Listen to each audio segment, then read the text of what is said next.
Hello and welcome to Criminal Record, the Daily Record's new weekly crime show.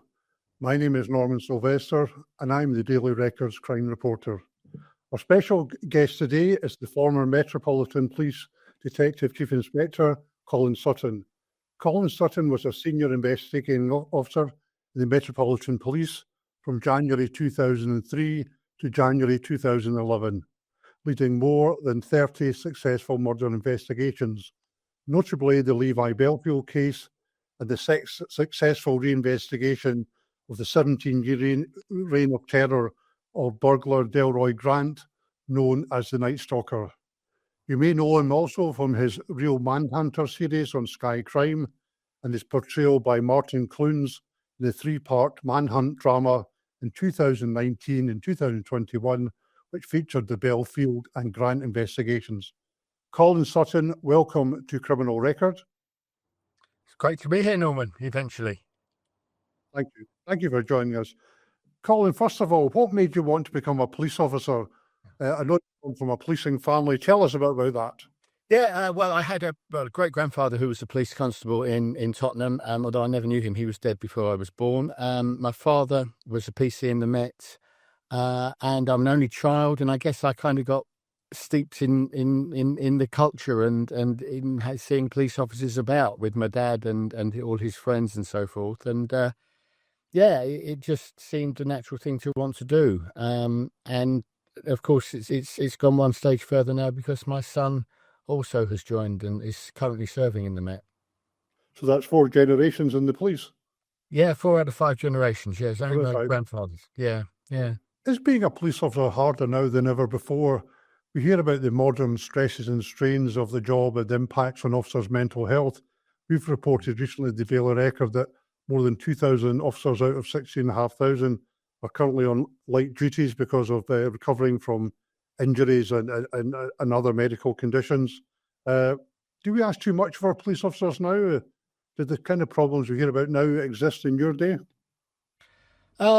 I think some of the stresses and strains and the kind of mental health aspects of it did exist, but they weren't taken as seriously as they are now. And it was almost a sort of a man up, put your big boy pants on or whatever, and get on with it. There was an old saying: if you can't take a joke, you shouldn't join the job, and it was kind of that attitude. I think thankfully we're better than that now, and we've got various mechanisms and organisations and people that realise that, police officers, as well as their kind of colleagues in the other emergency services, they see some terrible things and have to deal with some terrible things. And they are just ordinary human beings doing sometimes an extraordinary job, but they're just ordinary people. And they have feelings and emotions in the same as anybody else, and they have to be recognised and dealt with. So I think, from my time when I joined more than 40 years ago to now, there's been a sea change in recognition of the stresses and strains and the mechanisms for dealing with it.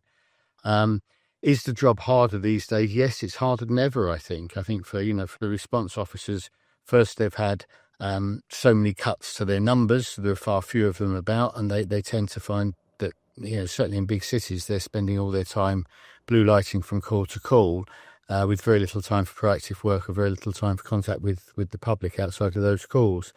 They get something, with a camera thrust in their face every time they're trying to do their job, and that's a really difficult thing to do. I'm not sure. Camera phones, members of the public taking photographs. Yeah, and I'm not sure many of us would really relish having that happen every time we were trying to do our job, but that's, again, the reality today.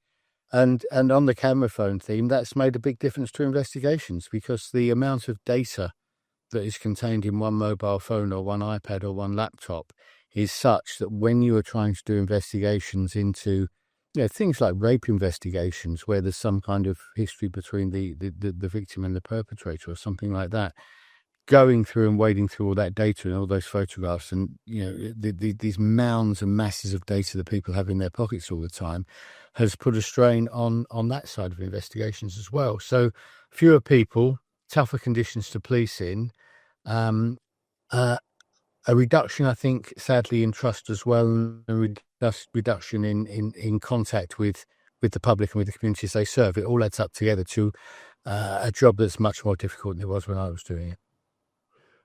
You were a senior investigating officer in more than 30 murder investigations. Nowadays, police have all sorts of range of technology, and you referred that earlier, in terms of the camera phones that pictures that people take.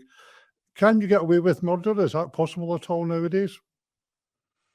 Yeah, I think it is. I mean, I think it's the point I make when I'm doing my shows is that most murders actually aren't planned.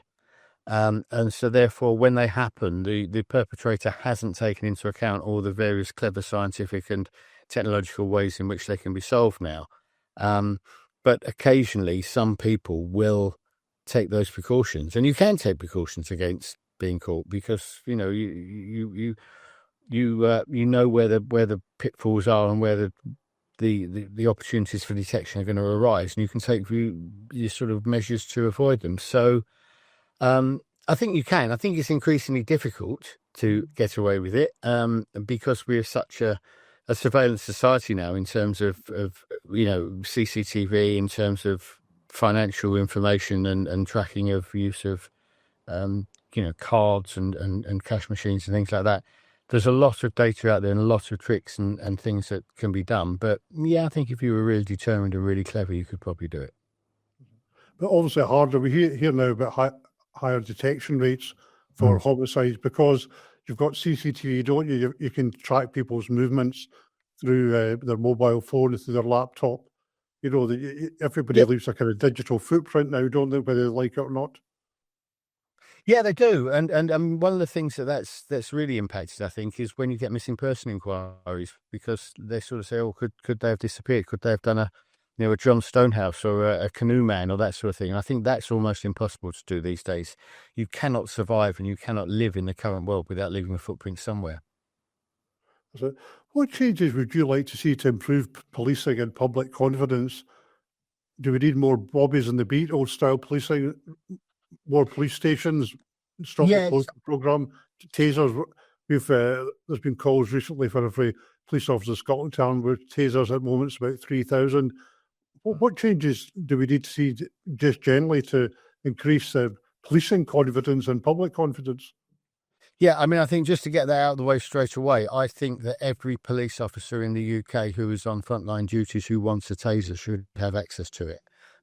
Because it's a safety issue, and because of the reduction in numbers, officers are often facing down serious life threats on their own or just a couple of them. And that piece of kit is amazing because it, I don't know if you're aware of this or your listeners will be aware of this, but when you draw the taser from its holster, you have to report that. And I looked at some figures, and something like more than 80% of instances where officers have reported drawing their taser and using the red dot, the laser, and red dotting somebody, as they call it, they don't then go on to have to fire it because just that laser hitting your body is enough for people to calm down and desist and stop. So it's a really effective piece of kit, and I think everybody should have access to it for their own safety. In terms of the change I'd like to see, yes, I would like to see more Bobbies on the beat not because I think that necessarily prevents crime, but because I think it's about fear of crime and it's about engagement with the public. And too much of policing now is done in a kind of an aloof manner because of the cuts that we've had to endure since 2010. Police stations have closed. Nearly 700 police stations across the UK have closed. Officers are now working at more remote locations and driving to the places where they patrol, and I think we've lost a lot there. I think we've lost a lot for people to have that local police station somewhere where they know they can go in and there's a sanctuary and where they can get help. I think in our towns and cities, but particularly our sort of big towns, the closure of police stations on the high street has done a lot to increase the fear of crime and the kind of feeling of dereliction and sort of decline in those streets. And I think having that blue lamp there in the middle of a high street on a Friday or Saturday night would be reassuring for lots of people, and we should have it. So I'd like that. I'd like, ironically, less political interference in some ways. I'm not sure how some of the things that we see police officers doing these days. I'm pretty sure that no police officers I know would say that was an important part of their job.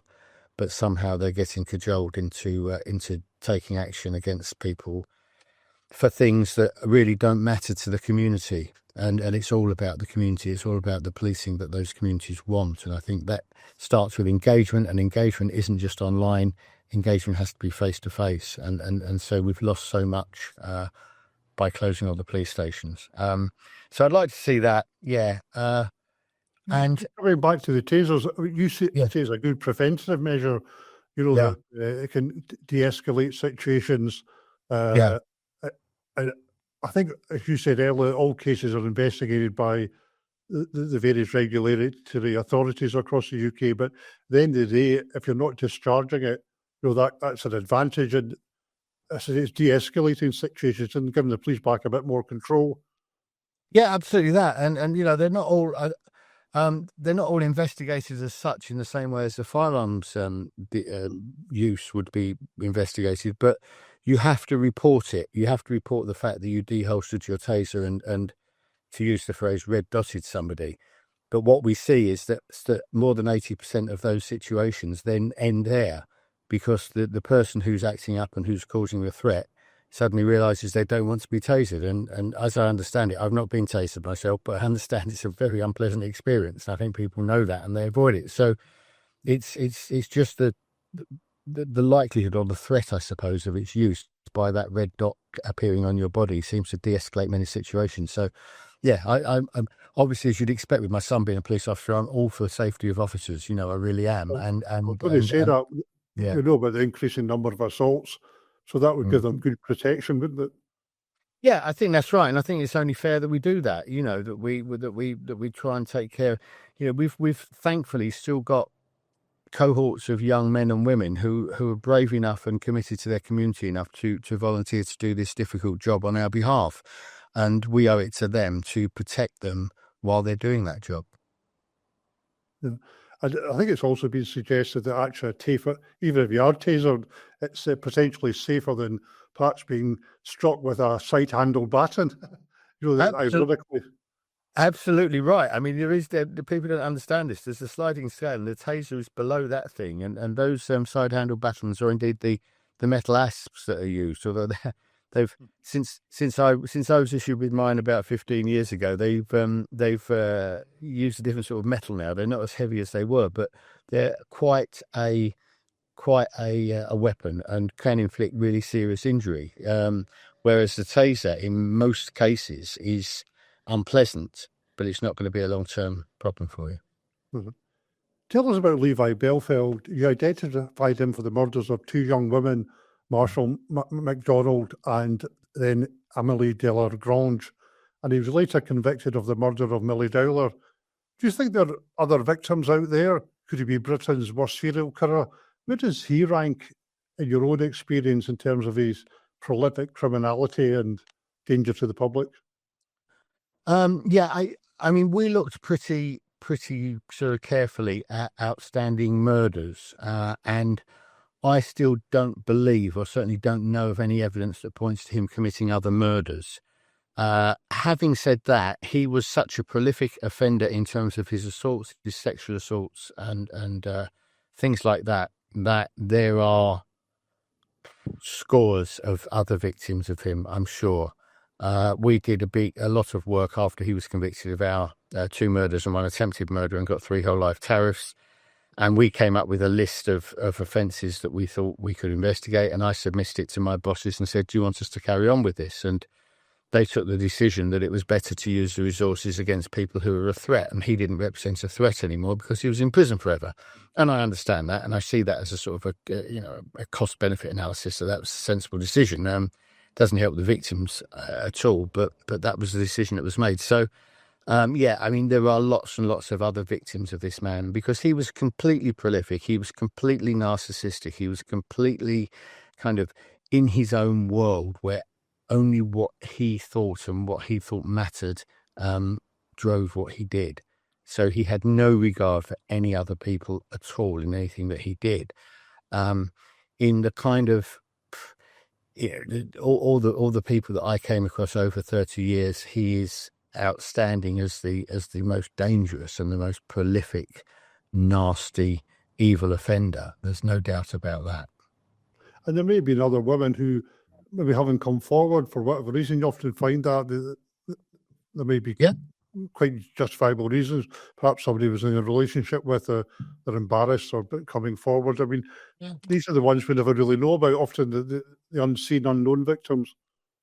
Yeah, that's right. And he kind of traded on that to a degree. He used his notoriety and his physical bulk and his attitude, I suppose, to suppress and subdue women. I mean, aside from the murders and the outright sort of wicked things that he's done like that, he was also the worst domestic abuser that I ever heard about and encountered in my career. He just treated everybody.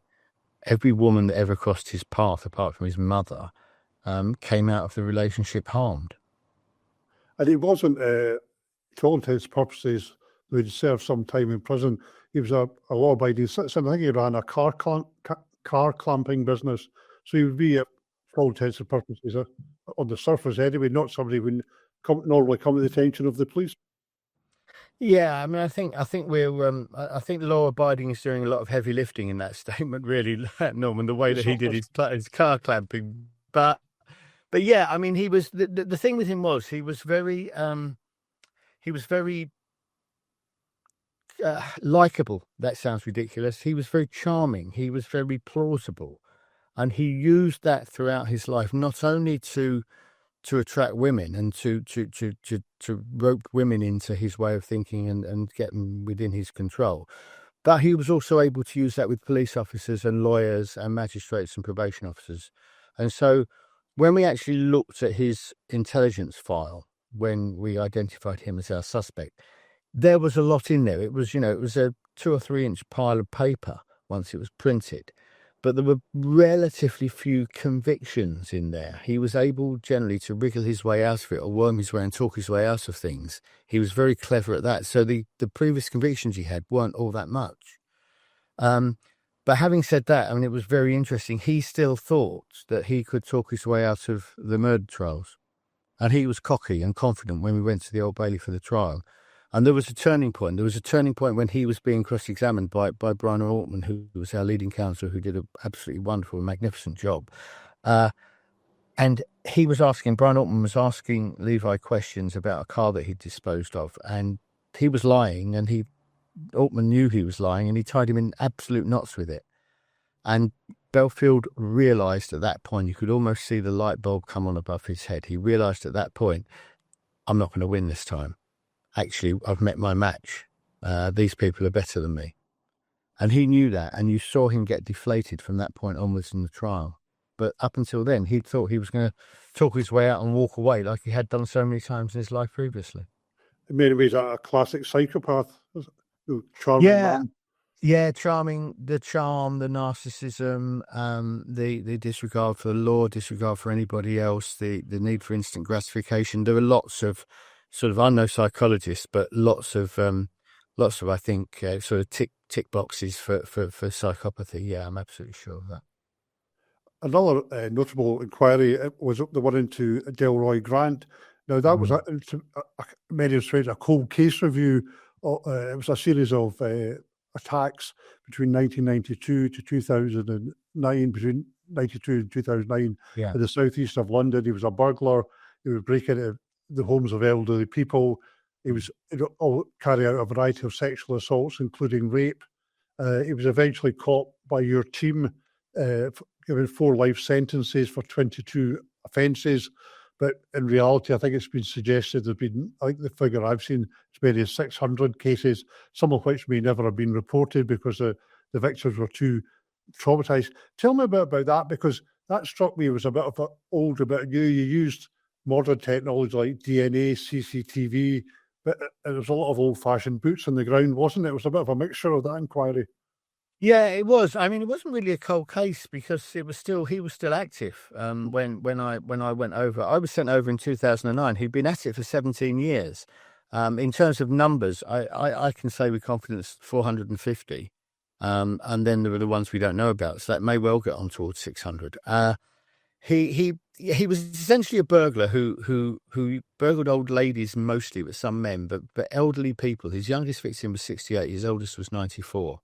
And he would break in and talk to them, and it was weird. It was all about power and control with him. I think he did steal things, but that wasn't what was top of his list. And then every now and then he would commit an indecent assault or even a rape. And the thing was, he was leaving his DNA. He didn't really mind leaving his DNA because he knew we didn't have it. He wasn't on the database. He was fastidious about not leaving his fingerprints because he'd been arrested in the past, and he knew that we had his fingerprints, and that would have sunk him. And because there was the DNA there, everything that was being done by the team was kind of based on DNA and using the DNA and trying to find that to identify him. And I went over to review it for 2 weeks. So that was the original brief.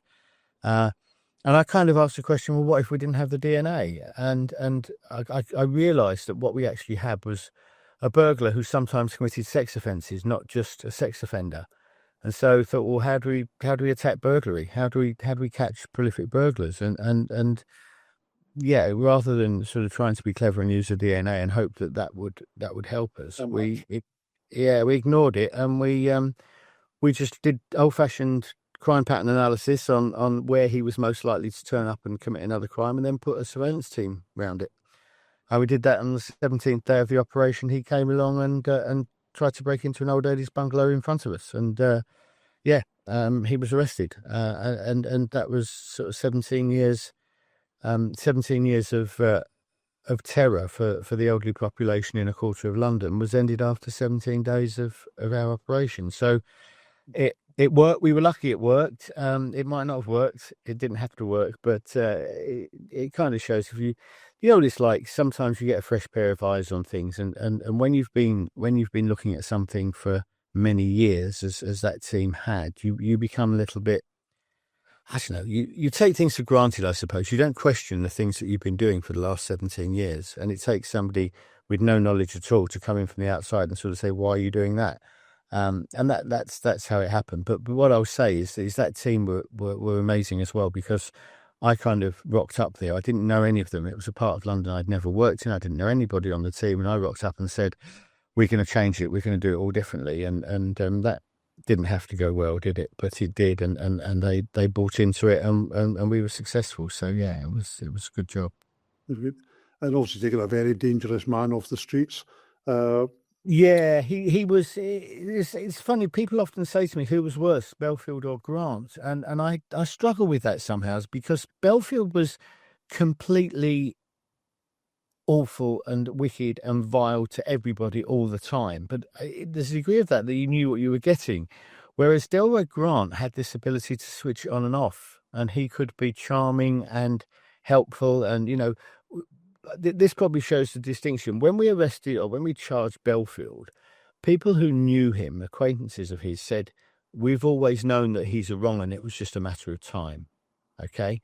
The people that knew Delroy Grant said, no, you've got the wrong man. You must have the wrong man. He's the life and soul of the party. He's the mainstay of the cricket club. He's got this disabled wife, and he dotes on her, and he's the DJ and the barbecue chef when we have a street party in the cul-de-sac. He's a lovely guy. You've got the wrong man. And when I met him, I got the lovely Delroy, and we had a conversation about cricket and about England's selection of their tour team for South Africa or something, like two guys would in the pub, but in some ways, the fact that he could switch on and off like that he was such a nice, cordial, jovial sort of chap, but you knew he was capable of doing what he did, these terrible, wicked crimes to old ladies. The fact that he could switch it on and off, it's difficult to say who was worse, him or Levi, really. I'm just thinking about Grant. If police are doing an appeal for witnesses, nobody would ever think of maybe phoning in Delroy Grant's name because he's such a nice guy. That's part of the problem, isn't it? Yeah, precisely that. Yeah. One of the things one of the most notorious unsolved cases in Scotland is that of Nairn banker Alistair Wilson, who was shot dead on the doorstep of his home in November 2004. Last year, a complete reinvestigation was announced by the Crown Office. I know you've taken an interest in this case. What's your take on this particular crime? It seems to be in the surface a classic whodunit. There's a lot of police work going in, but with no end product at the moment. Yeah, I mean, my interest in it is that a friend of mine has done an awful lot of work around it, and she sort of shares it with me and shares theories with me and talks about it. And so I know about it from that. It's one of those cases where you kind of know that there's something there that caused it, if you like. It's not a random attack. It's not something that's just happened, is it? Old colleague of mine, very esteemed senior investigating officer before I was, he had a lovely phrase which I often use, which was, "Tell me how he lived and I'll tell you how he died." And I think that applies very much to the Alistair Wilson case. There is something around the way that he was conducting his business, he was conducting his affairs, he was conducting his marriage, or something that will have led to somebody banging on his door and calling for him, giving the envelope over, and all the things we know. And the trouble with it is I've never been to Nairn, but I've looked at it, and it's quite it's a sort of place where investigation is going to be difficult, because there's not a lot of passing traffic where he was. There's not a lot of people about, not a lot of CCTV, all those sorts of things that we use in sort of big cities to solve murders, that you haven't got them there. And you're relying then on an investigation, as I say, into his habits, his lifestyle and things that were going on, his finances, all that sort of thing. And the hope that you can find a witness, an eyewitness or two, or people that will come forward and at least give you a hand to try and work out what's going on. So it's not a case in which I envy the investigating team at all, because I think it's a very difficult one to solve. But, there are things there. There are things there around the envelope and the name written on it and all things like that might be pointers, but we'll have to see. But you think if you were running that particular inquiry, you'd be looking at his background. He was a banker. He had a lot of business clients. He was changing jobs. He was working, I think, going to work for an environmental consultancy. We know he'd run a business from the house at a restaurant in the past. The police appear in the surface have investigated that and dismissed it. They've now said, or publicly said, they're looking at a local angle. The hotel across the road, he'd objected to the owner getting some sort of retrospective planning permission for decking, which would have disrupted maybe local people who like to sit out at night. I mean, is that plausible? Could it be something as simple as that? So something, an aggrieved hotel customer? Yeah, I mean, I think it seems quite an extreme reaction to somebody objecting to your planning consent, really, doesn't it? Who knows? But I think there's more likely to be something around business and around deals, and there was a lot of money involved in various things that he was on, and of course he'd been a sort of a bank manager, and I don't know. It's you don't generally come across an assassination on your doorstep like this for something as sort of mild as objecting to your neighbour's planning consent. I would say, I think I'd be looking for something more than that, because it's a firearms murder. They're not very common. People don't have guns, certainly not. As I understand it, it was probably a Czechoslovakian handgun of some sort, a pistol of some sort. People don't have those. They're illegal, and there aren't that many. So somebody who's using that to commit a murder is obviously somebody who's connected with somebody who can get them that gun. And it all seems a bit more, to use the phrase, heavy than something as simple as having an argument with a neighbour. I think one of the issues with the decking angle is that week, Alistair had lodged an objection with the local council. They then send the letter of objection to the owner. I think he receives it on the Friday. I think he informs customers. I mean, the owner's not a suspect, but as far as I understand, but he informs customers of what's happened. And then Alistair's shot on the Sunday. I mean, that could just be a coincidence, of course, couldn't it? I mean, yeah, there's a well-worn phrase, detectives don't like coincidences. But yeah, I just think it's an entirely disproportionate reaction to something like that, to go and find a gun and shoot him. And I would, I'd want to look at it, and it's a possibility. Of course it is. You have to keep all possibilities open until you know. But I think I'd be focusing on other aspects of his life. Just one final thing on that point. We know the perpetrator goes to the door. He asks to speak to Alistair. Alistair goes to speak to his wife. Yeah. Comes back. The perpetrator's also spoken to Alistair's wife. So he's at the door. We don't know how long, but maybe a couple of minutes. What does that tell you? A hitman hanging about. He's it's a Sunday night. You know, there's customers going. You could Yeah. easily been spotted. Does that give you any kind of pointers or? Yeah, I mean, I think there's a few aspects of it that make you think, well, you know, it's the sort of weapon that was used and things like that, and the manner in which it was done, which would say it might not be the most professional and experienced of hitmen that have done this murder. You know, it's a little bit sort of homespun, some of the tactics, if you like. Yes, that's a possibility, but you know, it was someone.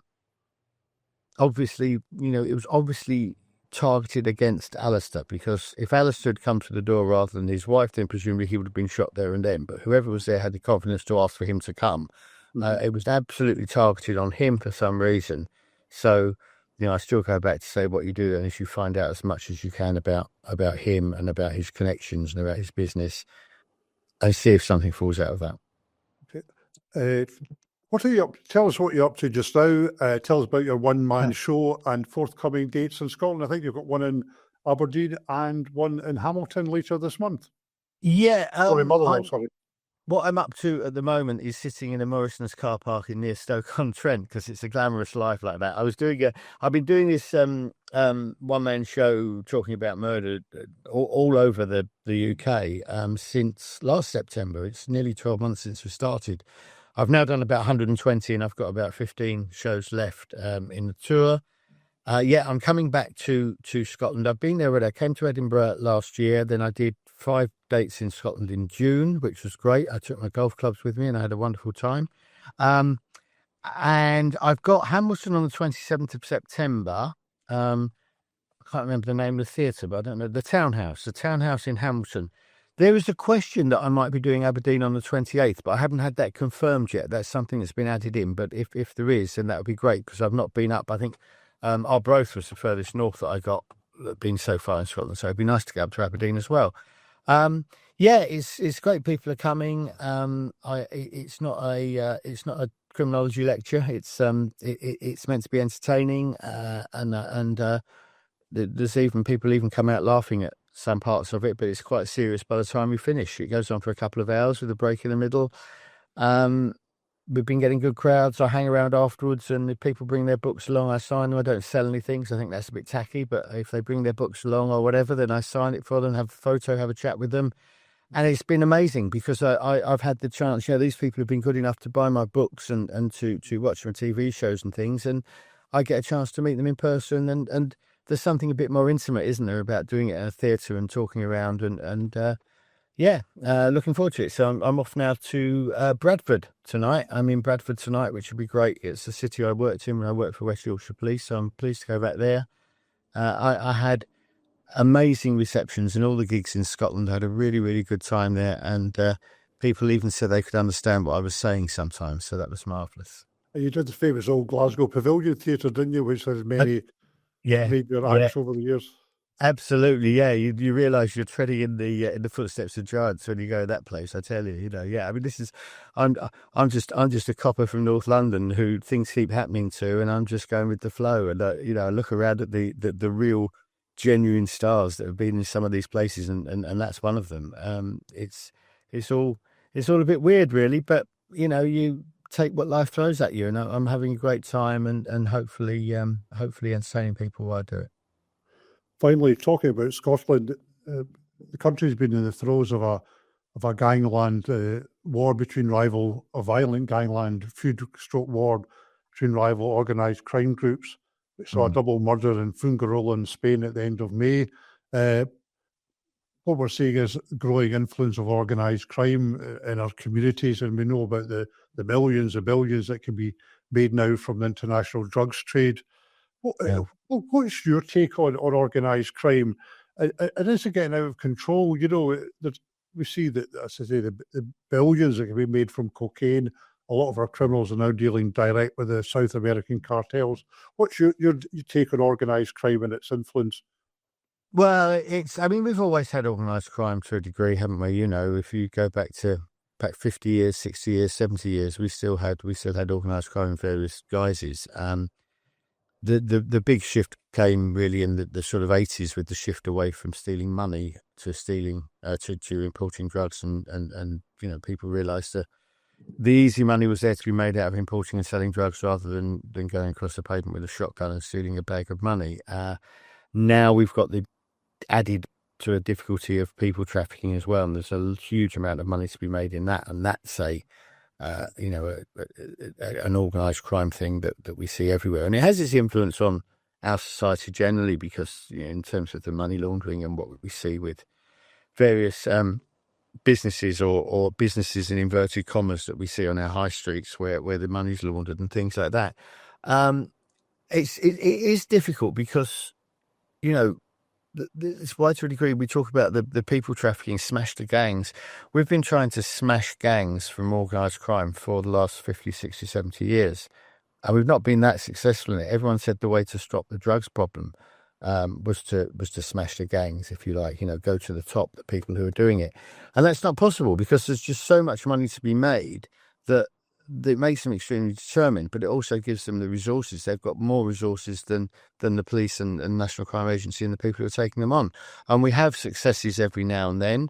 And when you've got something like you've got going on in Scotland, where you've got two distinct bands that are vying, I think traditionally that's something that law enforcement has been quite good at doing because you've got a kind of an obvious target and tangible targets that you can attack. But looking across the piece that the whole sort of organised crime scenario across all organised crime, it's going to be whack-a-mole. If you take one organisation down, then another will come up to fill their place because there is so much money to be made. So it's a very difficult thing to address. Yeah, we see it in Scotland. The police have had a lot of success in bringing down some of the top level criminals and getting them behind bars. But it seems that, as you say, as soon as one is arrested, another one appears. And there's been some fairly hefty sentences handed out by the courts as well. But that doesn't seem to be a determinant, is it? Because the riches are so great. Yeah, it's good. There's so much to be made. And, these are businesses in the same way as the Daily Record's a business or a supermarket chain is a business, And good businesses make succession plans, don't they? They know that their leaders and the people in charge aren't going to be there forever, and they start grooming people to take over. These gangs are the same. They know that there's a risk there's an occupational hazard that they're going to be arrested and sent to prison for a long time.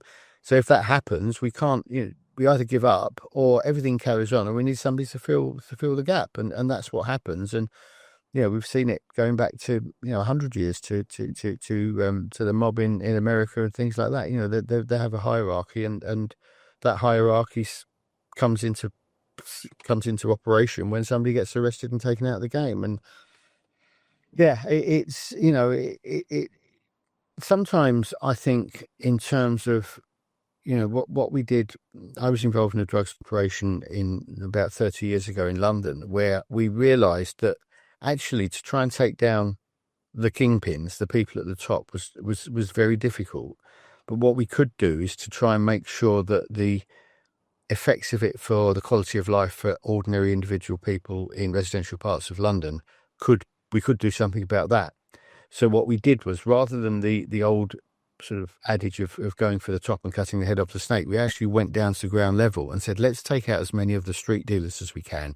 Let's make it too difficult for them in this residential area to be on the street selling drugs. And we know they'll carry on selling their drugs, and the gangs that they work for will make sure there's a way of doing that. But let's take it away from these streets where it's making life a misery for the people who live here. So it might be actually that the conventional wisdom is you have to look towards the top of these gangs. But actually, do you know what? You can do some good and make differences for your community by doing things at ground level as well. Colin, thank you for joining us, and thanks to your audience for tuning in to Criminal Record. If you have a question for the team, you can email reporters@dailyrecord.co.uk with the subject line Criminal Record. We will be back next week. In the meantime, you can subscribe to listen to this podcast on Spotify or Apple Podcasts by searching for Criminal Record, or you can watch it each week on our YouTube channel. Colin, thanks once again for joining us. Thank you very much. Pleasure. It's a pleasure. Good luck. Thank you.